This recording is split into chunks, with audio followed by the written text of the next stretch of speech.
Have you ever dreamed of selling it all and cruising into the sunset? Well, that's exactly what we did. It's no fun going it alone though, so why don't you join us for the ride? So with the repairs behind us, we moved over near Sunset Bay Marina and Mooring Field in Stuart.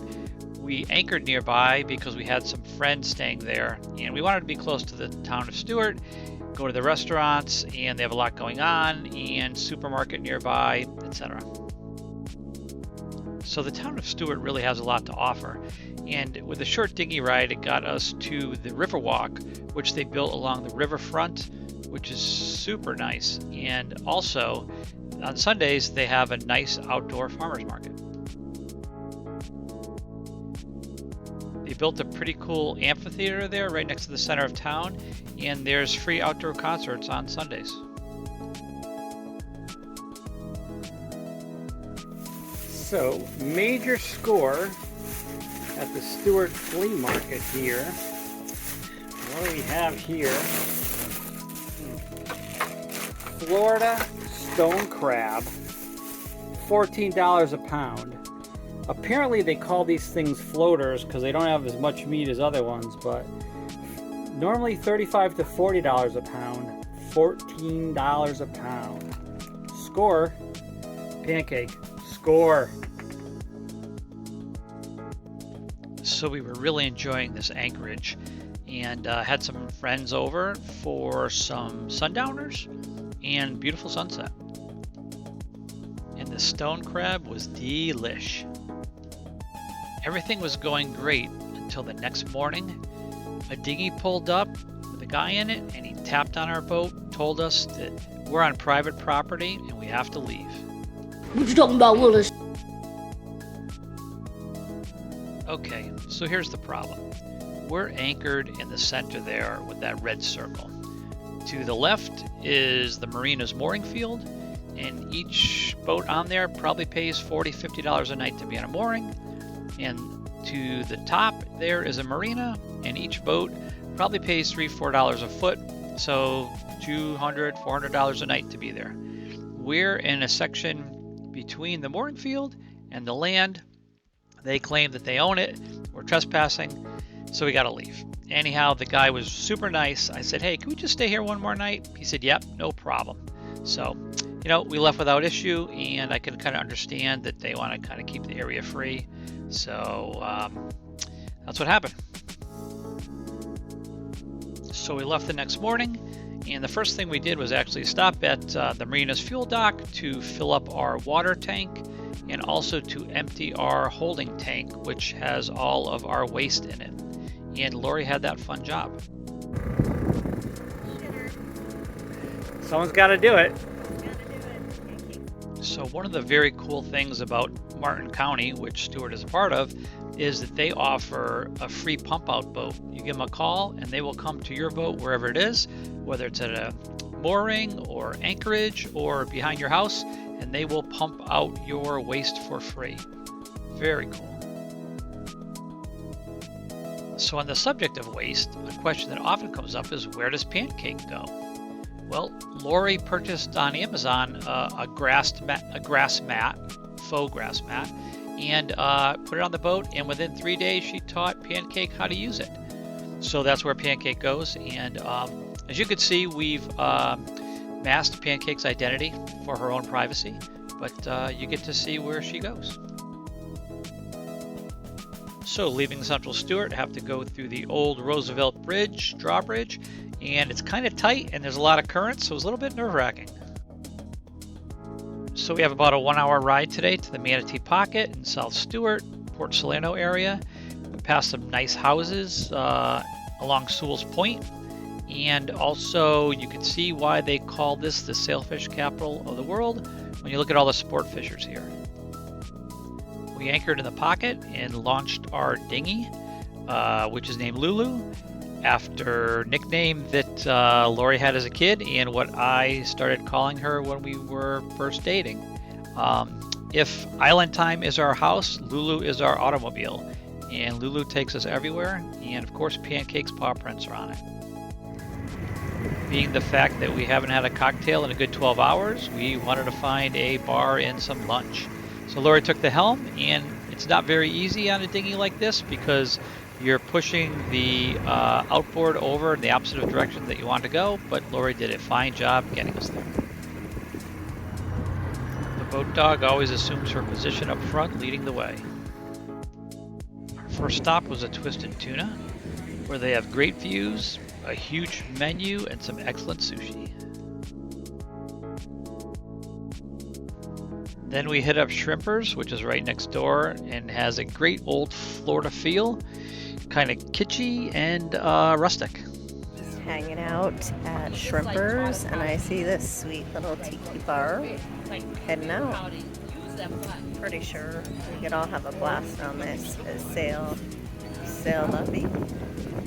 Looks like a couple in there ready to have some fun all alone. So every year, Rumline Yacht Sales invites all the PDQ owners to a rendezvous in Stuart, and we didn't think we'd be able to make it this year because we were headed to the Bahamas, but obviously our plans were waylaid by different issues with the boat, so as fortune would have it, we actually went and attended. Rumline always has some great speakers, and this year this guy Brian did a discussion about their flotilla. Last year they went up from Stuart to Block Island, Rhode Island. They called it Flock to the Block, and he was really entertaining. One of the first things he said was, hey, it was great to do this because I realized before starting this, I've never anchored out on my boat at all. And of course, every yachting event has to have an open bar. And last year we met this character named Joel. This year we got to see him again. I'm from Norfolk, Virginia, and this is my sabbatical to Stuart, Florida. I'm here January, February, and March. I look forward to it every year. Joel, how long have you had your PDQ? I've had my PDQ since November the 4th of 2005. And how old are you, if I may ask your age, young man? I forgot. You know, that's one of the things I understand as you get older, you forget your... Oh, it just came to me. I'm 67. Yeah. And you've been lying for years. Come on, you got to be proud of this age. Well, I'm going to be 81 on my next birthday. 81. This guy is 81 years old, pilots the boat himself, single-hands it from Virginia. He left December when, 27th? December 27th. I got held up a couple of days at the Great Bridge Lock in the Great Bridge Bridge. It was frozen over. I had to wait for a few tugboats to come by. It took a day and a half to break up the ice. 3 years ago I came here and it was like that, and I broke through the ice with my PDQ. You are an icebreaker. You are an icebreaker. Yeah, $5,000 later, I discovered I didn't want to do that anymore. What a great guy, that Joel. We're actually anchored in the Manatee Pocket near where he kept his boat, and sweet little anchorage, very quiet except for the trains about 5 times a night, and a lot of boats here that looks like they've been here a long time. So one thing that gives cruisers a bad name are some of the boats that are out in these anchorages. Some of them are called derelict boats, which are boats that people have kind of abandoned. Some are actual liveaboards, and some are just there waiting to die. So it could really mess up anchorage, the views for people, and that's why a lot of municipalities in Florida kind of ban anchoring. And we also find that permanent liveaboards like to collect things on deck, or in this case, dinghies. One thing for certain, though, is we all enjoyed the sunrises at this beautiful anchorage. So, Lori and I were going to go leave this nice little anchorage in Manatee Pocket this morning to go near the St. Lucie Inlet, where it's supposed to be nice blue water, great beach lounging. It's going to be 84 degrees today. And I just went to start the starboard engine, and it wouldn't start. This had happened to me once or twice before. I thought maybe it wasn't in neutral, but this time it won't start at all. So I did a little bit of diagnostic work, and I'm pretty sure it's this little relay.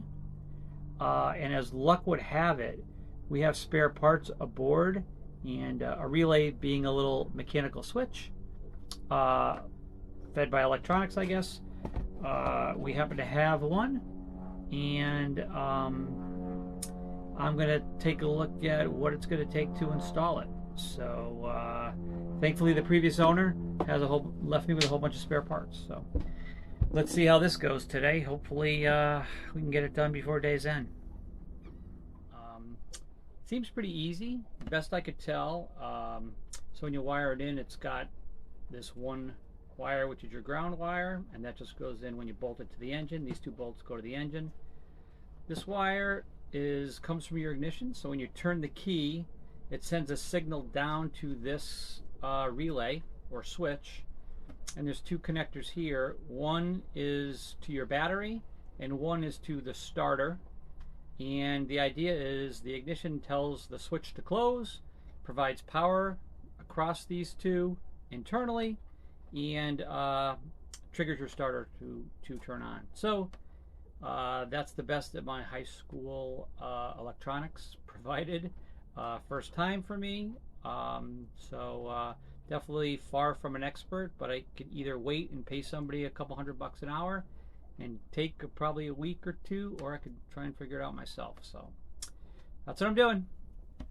So first thing we have to do is let's cut the battery power when we're playing around in the engine. So battery's off, and then we can see the engine here. This is the alternator. Unfortunately, that relay is behind the alternator, and there's really like no space on any side of this to get around it. So I'm gonna have to take the alternator off to make it accessible. So essentially we took off this bolt and loosen this bolt right now, and this alternator freely moves, and I can get the belt off of it. And then what I'll do is I'll get this other bolt off here and take the wires off and get this alternator out of my way and see if we can get to that relay in there. Sort of difficult to tell, but this is the starter way in here, and right there is the relay that I have to remove. I already got the wires off, but it's like as far as I could reach. Super inconvenient. Oh, not good. But after 3.5 hours and a lot of sweat, bam, she started right up. So we headed south toward West Palm and past Jupiter Island, which has some amazing homes. This particular one had a nice little chipping sand area and putting green.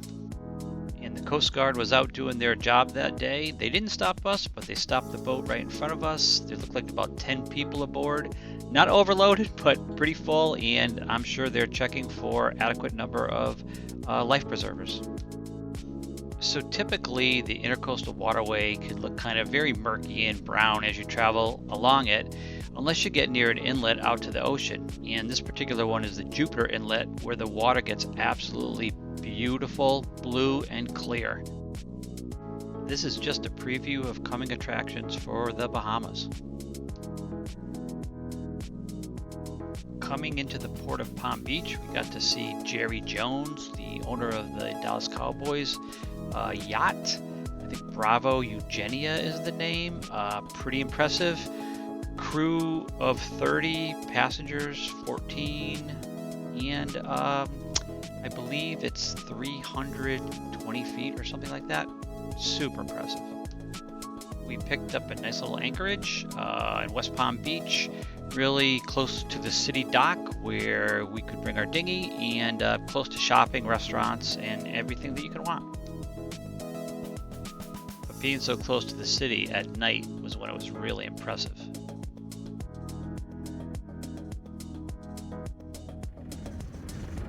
After fun time in West Palm, time to hoist the anchor. That's Lori's job.